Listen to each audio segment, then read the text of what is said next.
Muy buenos días, tengan todos ustedes amigos que nos acompañan en este subprograma Haciendo Historia en tu Comunidad, que se transmite cada viernes a las 8 horas de la mañana y se repite a las 10:45 de la mañana. Nos encontramos transmitiendo en este su canal de televisión, Mega Canal, desde la ciudad de Los Mochis, donde las palmeras alcanzan el cielo y se mecen borrachas de sol, y con ese olor a caña y alcohol, que ya se está olvidando como todo lo relacionado al ingenio azucarero. Es la puerta de entrada al Cañón del Cobre y la ciudad más progresista del noroeste de la República Mexicana. Es el granero de México y solo nos quedan los últimos vestigios materiales de los colonos que se han ido borrando con el tiempo. Pero perpetúa esta dinámica ciudad de Los Mochis que los norteamericanos sembraron esa semilla de este magnífico fruto que hoy estamos presenciando. Hoy tenemos el tema, el ferrocarril en Topolobampo. El momento histórico, la presencia de un grupo de colonos norteamericanos en el Valle del Fuerte a finales del siglo pasado, es un hecho ligado a los grandes movimientos nacionales y mundiales del momento. También en Europa ocurrió una gran expansión demográfica que unía a los desajustes sociales provocados por el crecimiento industrial. Obligó a millones de personas a emigrar al Nuevo Mundo, principalmente a los Estados Unidos, Brasil, Uruguay, Chile y Argentina. En ese mismo momento, los Estados Unidos de América surgieron como potencia económica, capaz de rivalizar con las naciones europeas, respaldada por una secular tradición expansionista. Los Estados Unidos se proyectaron sobre su vecino del sur, campo de sus incursiones imperiales. Desde 1860, la diplomacia norteamericana presionó al gobierno mexicano para que otorgara concesiones de explotación minera y de construcción de ferrocarriles de ese país.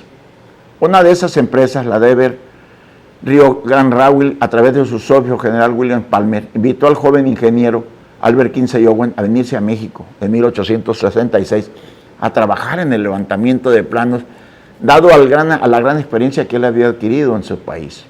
Sin embargo, encontró fuerte resistencia y no fue sino hasta 1880 en que el gobierno del general Porfirio Díaz decidió acceder a las peticiones extranjeras y trazó un nuevo plan para el desarrollo económico del país. El complemento de este proyecto es la construcción de ferrocarriles que agilizaran las comunicaciones en nuestro territorio y que por siglos habían sufrido la falta de caminos. La política porfiriana fue efectiva en cuanto a las inversiones extranjeras norteamericanas, en particular que impulsaron notablemente la minería, la construcción de vías férreas, el comercio exterior y la industria petrolera. En ese instante de apertura a los Estados Unidos, de construcción del ferrocarril, de colonización e iniciación de programas económicos, se llevó a cabo el hecho histórico de la colonización de Topolobampo.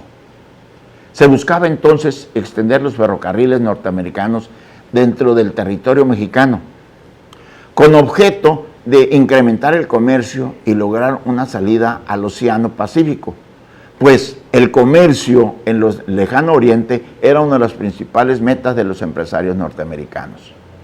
El ingeniero Albert Kinsey Owen, agente del ferrocarril Denver a Río Grande, llegó en 1872 a las costas de Sinaloa en busca de un puerto que pudiera ser la terminal de la ruta hacia el Océano Pacífico y el Océano Atlántico, y encontró que el punto más apropiado era Topolobampo.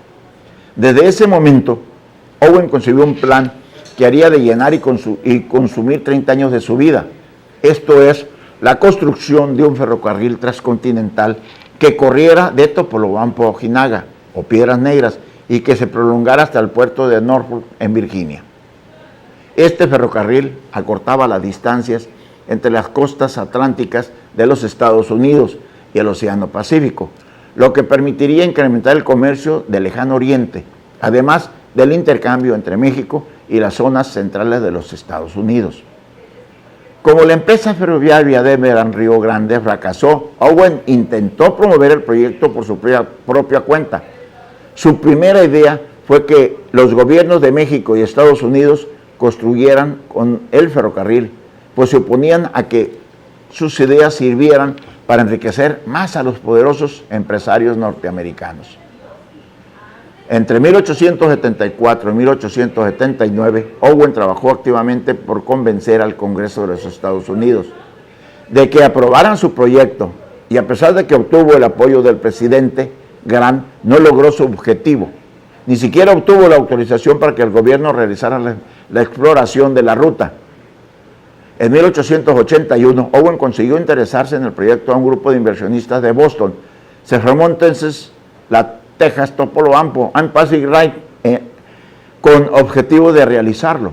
Ese mismo año, el 13 de junio de 1881, Owen obtuvo del gobierno federal mexicano esas concesiones para la construcción, la vía férrea Topolobampo-Piedras Negras, con ramales a Mazatlán, Álamos y Ojinaga, y la fundación de Ciudad González, en las riberas de la bahía de Topolobampo. Más de 2 años se invirtieron en explorar la ruta y trazar la vía, y en 1884 se inició la construcción del puerto de Topolobampo. Los años de 1884 a 1885 fueron los más favorables para los trabajos de Owen, pues todo parecía anunciar el éxito del ferrocarril, por lo que lleno de entusiasmo y optimismo empezó a proyectar la empresa colonizadora. Por esas fechas, Owen estaba muy influido por las ideas socialistas de numerosos grupos de trabajadores que lucharon por corregir los desajustes de esa sociedad norteamericana provocados por el desarrollo del capitalismo, y es por eso que el proyecto colonizador incluyó a principios reformas sociales más en boga que en los Estados Unidos. La empresa de Owen tropezó con insuperables problemas financieros, pues fue imposible conseguir el capital necesario para la construcción en los Estados Unidos y en Europa. No llegó a convencer a los inversionistas. Los trabajos de desmonte y de nivelación del terreno se desarrollaron, pero ni un solo riel llegaba a Topolobampo. Owen consiguió 6 prórrogas consecutivas al plazo de la construcción, pero nunca pudo cumplirlas. La última prórroga caducó en enero de 1899 y Owen traspasó sus deudas al empresario norteamericano Arthur Stilwell. Después de 28 años de arduo esfuerzo, el ferrocarril se reducía a poco más de 2 kilómetros de vía. La historia posterior del ferrocarril Topolobampo es otra larga serie de esfuerzos y fracasos. La empresa de Stilwell, Kansas City, México Oriente, operó de 1900 a 1929 y logró construir el 42% de las líneas troncales y en 3 secciones discontinuas. En 1929, la compañía fracasó y sus derechos fueron adquiridos por el empresario norteamericano Benjamin Francis Johnston. Se logró incrementar la longitud de la vía, pero no se pudo construir el tramo de 248 kilómetros a través de la sierra. En 1940, el gobierno federal adquirió la empresa del ferrocarril. Cabe señalar que por esos tiempos ya habían cambiado las circunstancias, que el siglo anterior habían impulsado el proyecto y que el plan de Owen quedó inconcluso, pues no se condicionó el puerto de Topolobampo completamente. Era indispensable para la operación del ferrocarril. El ferrocarril no ha tenido la influencia esperada para el desarrollo de la región. Sin embargo, históricamente es importante porque fue el primer paso en el desarrollo de esta región con el surgimiento del moderno Valle del Fuerte. Dijimos antes que el proyecto global de Owen sobre la región, además del ferrocarril, incluía la construcción de la ciudad portuaria en Topolobampo y de un gran centro agropecuario en el Valle del Fuerte, principalmente en Los Mochis.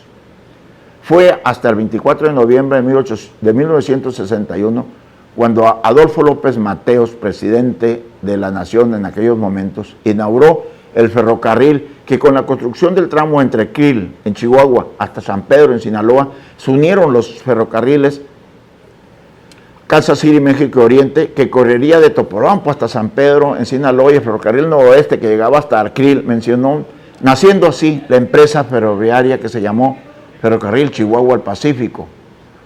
Y este ferrocarril prestó servicios de transporte de carga y pasaje. Pero más allá del esfuerzo técnico, se logró penetrar a través de un paisaje de excepcional belleza que une polos de desarrollo y producción y logró una opción para el transporte de grandes volúmenes de carga desde el medio oeste de Estados Unidos hasta la costa Pacífico. y viceversa. Es un proyecto relativamente corto. Se integró al país zonas de producción ganadera, agrícola, forestal y minera, y a su vez contribuyó sin pretender al desarrollo turístico más importante del norte de México. Fue el 11 de junio de 1987 cuando Ferrocarriles Chihuahua al Pacífico pasó a formar parte del Sistema Ferroviario Nacional, Ferrocarriles Nacionales de México. Y 10 años después, Grupo Ferroviario Mexicano obtuvo la concesión y cambió la razón por Ferrocarriles Mexicanos e inició operaciones el 19 de febrero de 1998. Hace 50 años la belleza natural de la Sierra Tarahumara quedó expuesta al mundo gracias a la inauguración de la ruta ferroviaria Chihuahua al Pacífico. El Chepe es el único tren de pasajeros que quedó en nuestro país. Viajar en él es una experiencia muy placentera y cómoda que permite disfrutar plenamente los 653 kilómetros de vía que llegaron hasta el corazón de la Sierra Tarahumara, revelando sus orgullosas barrancas y cascadas rodeadas de bosques. Este recorrido, con servicio de calidad mundial, nos da la oportunidad de entrar en contacto con el rostro rarámuri del estado de Sonora, de Chihuahua, convirtiendo el viaje en toda la experiencia de vida. Así lo confirman los más de 3,000 pasajeros que cada año viajan a bordo del ferrocarril Chepe. Certificado como uno de los 10 recorridos de trenes más espectaculares del mundo, este año el Chepe fue galardonado con el distintivo W, reconociendo nacionalmente como un mejor producto turístico. También esta obra ferroviaria es una de las maravillas de México, creada por el hombre. La obra de ingeniería para la realización de esta línea obligó a perforar y construir 86 túneles, de los cuales solo 22 son falsos, no perforados en la montaña o perforados en la montaña recubiertos de concreto. En 1998 nace Ferromex como consorcio ferroviario, toma el control de las líneas de manos del gobierno. Generalmente circulaba diariamente 2 trenes de pasaje, uno de Chihuahua a Los Mochis y otro de Los Mochis a Chihuahua. Ambos trenes manejaban coches de clase económica y de clase especial o turística. En esta línea ferroviaria también circulaban trenes de carga que manejaban granos y minerales, entre muchos otros productos. El corredor turístico Barrancas del Cobre está cimentado en las vías del Chepe, por lo que el ferrocarril es por excelencia el producto turístico de Chihuahua. Es un enlace de 23 kilómetros por la ruta Pacífico. Se sitúa como uno de los puertos mejor ubicados del país, además de permitir la transportación de grandes volúmenes de mercancía a bajos costos.